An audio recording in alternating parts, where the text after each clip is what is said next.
Hello friends, हमारे YouTube channel A1 all study में आप सभी का स्वागत है।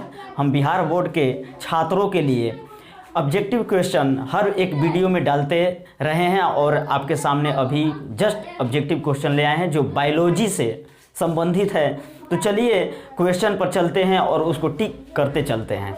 क्वेश्चन है कि स्त्रियों में गर्भावस्था कितने दिनों की होती है? स्त्रियों में गर्भावस्था कितने दिनों की होती है? बहुत मज़ेदार क्वेश्चन है।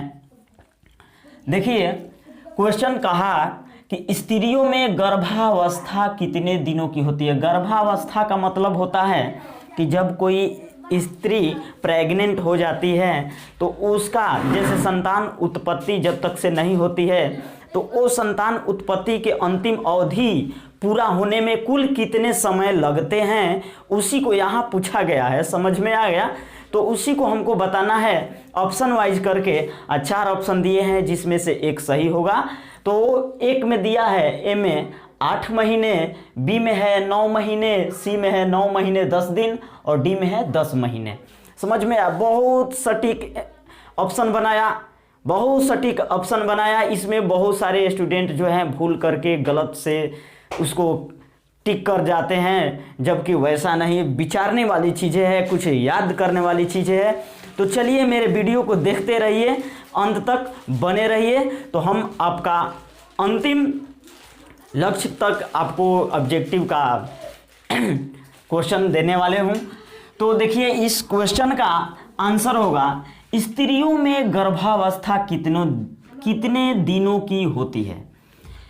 तो इस क्वेश्चन का आंसर होता है 9 महीने 10 दिन। क्या होता है? 9 महीने 10 दिन। इस क्वेश्चन का आंसर ऑप्शन नंबर सी होगा। समझ में आ गया?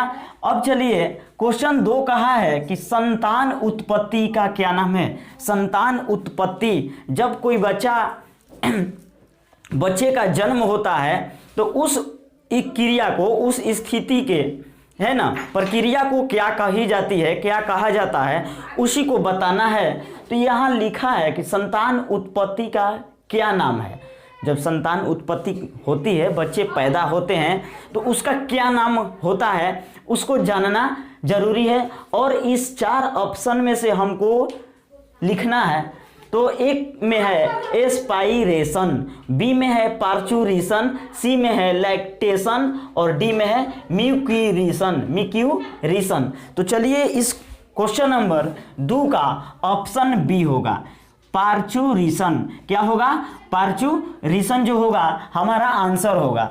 अब चलते हैं डी में, क्वेश्चन नंबर 3 को देखते हैं। क्वेश्चन नंबर 3 है कि वृषण में पाई जाने वाली नलियों को क्या कहते हैं।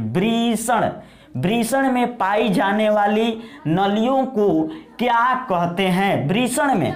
तो वृषण हम जानेंगे। देखिए, ये नर जननांग, पुरुष जो होते हैं उनके जननांगों में वृषण पाया जाता है।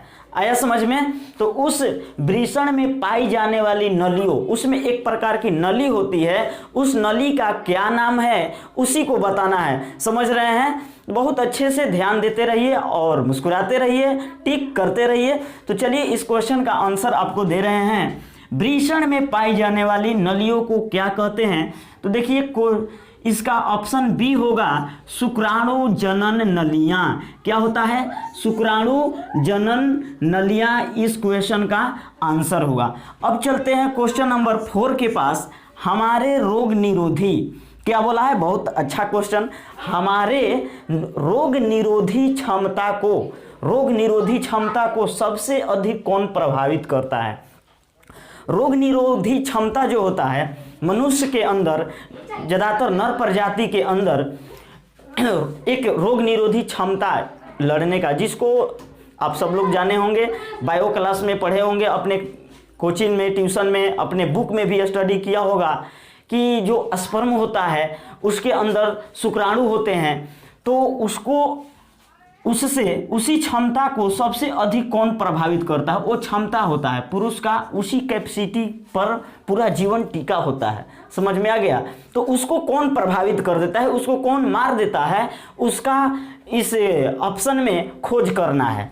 तो देखिए यहाँ ए में दिया है सिफिलिस, ए में क्या दिया, सिफिलिस दिया, बी में दिया गोनोरिया, और सी में HIV, और डी में क्या दिया, हेपेटाइटिस बी, हेपेटाइटिस बी। तो चलिए इस क्वेश्चन का आंसर सी होता है। क्या कहलाता है, HIV।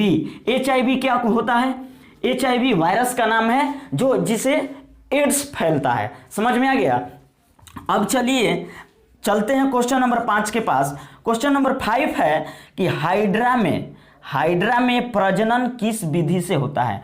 प्रजनन, हाइड्रा में प्रजनन किस विधि से होता है। बहुत सूक्ष्म जीव होते हैं हाइड्रा, ये जो होते हैं प्रजनन मीन्स उनका जन्म कैसे होता है, किस विधि से होता है, उसको बताना है। तो यहाँ ऑप्शन में दिया है, ए में दिया है द्विखंडन, बी में मुकुलन, और सी में क्या दिया है, लैंगिक जनन, और डी में दिया है एक से अधिक विधियों द्वारा। यानी कि इस क्वेश्चन का हाइड्रा में प्रजनन किस विधि से होता है, तो इसका आंसर होगा ऑप्शन नंबर डी, यानी कि एक से अधिक विधियों से हाइड्रा का प्रजनन होता है। तो हम अगला क्वेश्चन 6 को देखेंगे। क्वेश्चन हम 6 को देखेंगे। बहुत मज़ेदार क्वेश्चन है, पढ़ने जोग है, समझने जोग है, और हमको लग रहा है कि ऐसे बिहार के इतने स्टूडेंट टैलेंट होते जा रहे हैं कि वो ऐसे क्वेश्चन को हमको नहीं लगता होगा कि वो एग्ज़ाम से छोड़ देंगे, लेकिन तभी हम उनके मदद के लिए बिल्कुल तैयार हैं, वीडियो पर वीडियो डालते आ रहे हैं। तो चलिए हम उम्मीद करते हैं कि आप सब लोग इस वीडियो को भी बहुत अच्छे से देखेंगे। तो क्वेश्चन हम 6 को पढ़ेंगे कि मनुष्य में निषेचन कब होता है। मनुष्य में निषेचन कब होता है। देखिए मनुष्य में निषेचन कब होता है, बहुत अच्छा क्वेश्चन। निषेचन का मतलब समझ रहे होंगे। निषेचन वो चीज होता है जब स्त्री और पुरुष का मिलन होता है। आ रहा है समझ में, जब स्त्री और पुरुष का मिलन होता है और उस समय जब निषेचन की क्रिया हो जाती है तो बहुत सारे, ये देखिए बहुत गोपनीय चीज़ इसको लोग मानते हैं, लेकिन पढ़ाई के मैटर में इसको खुलेआम न बताया जाए तो स्टूडेंट लोग घबरा जाते हैं। तो चलिए हम कुछ आज खुलेआम आप लोगों को बता रहे हैं कि जब भी किसी स्त्री का मासिक धर्म आता है, मासिक चक्र से वो स्टार्ट हो जाती है, तो उस पीरियड में जब कोई पुरुष उससे शारीरिक संबंध स्थापित करता है तो वहाँ निषेचन की क्रिया होती है। किसकी क्रिया होती है, निषेचन की क्रिया होती है। अब यहाँ बताया गया, क्वेश्चन कहा है कि निषेचन की क्रिया जब, उसको तो समझ में आ गया निषेचन की क्रिया आप लोगों को, लेकिन कब निषेचन कब हो जाता है, किस दिन। ऋजुस्राव के समय जब उसका मासिक धर्म आया उसी दिन अगर निषेचन की क्रिया होती है तो जी नहीं।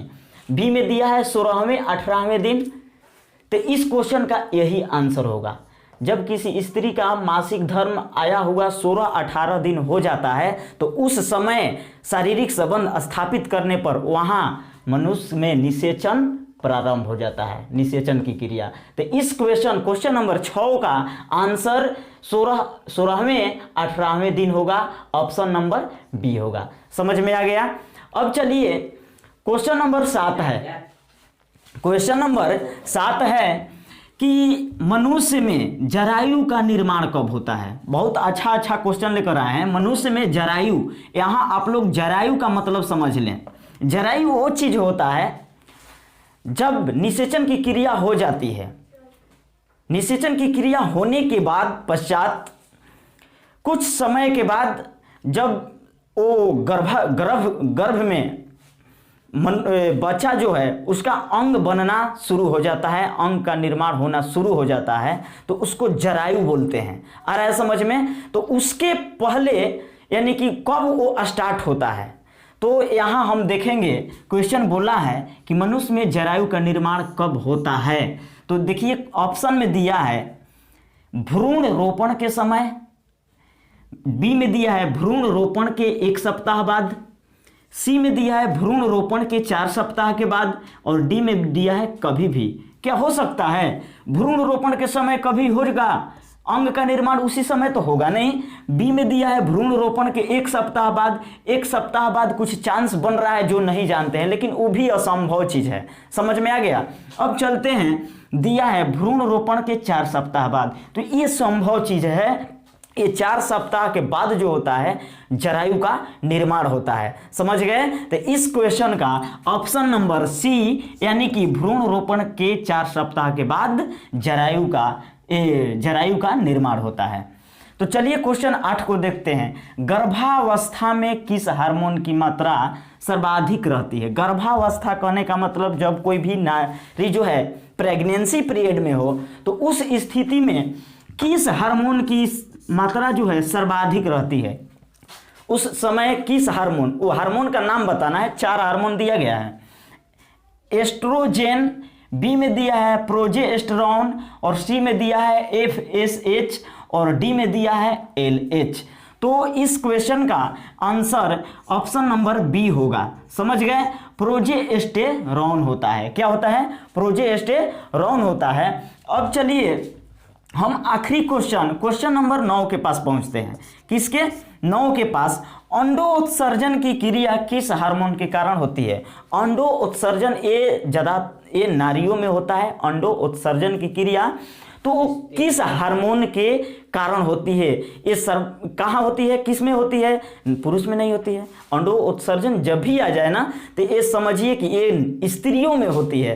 तो स्त्रियों में होती है तो किस हार्मोन के कारण होती है, इसी को पहचानना है। तो यहाँ दिया है, ए में दिया है एस्ट्रोजन, बी में दिया है प्रोजेस्टेरोन, और सी में दिया है FSH, और डी में दिया है LH। LH हार्मोन है। इसी हार्मोन के कारण जो होता है अंडोत्सर्जन की क्रिया इसी हार्मोन के कारण होती है, जिसका नाम LH है। समझ गए। यानी कि ऑप्शन नंबर डी इस आखिरी क्वेश्चन 9 नंबर क्वेश्चन का आंसर होगा।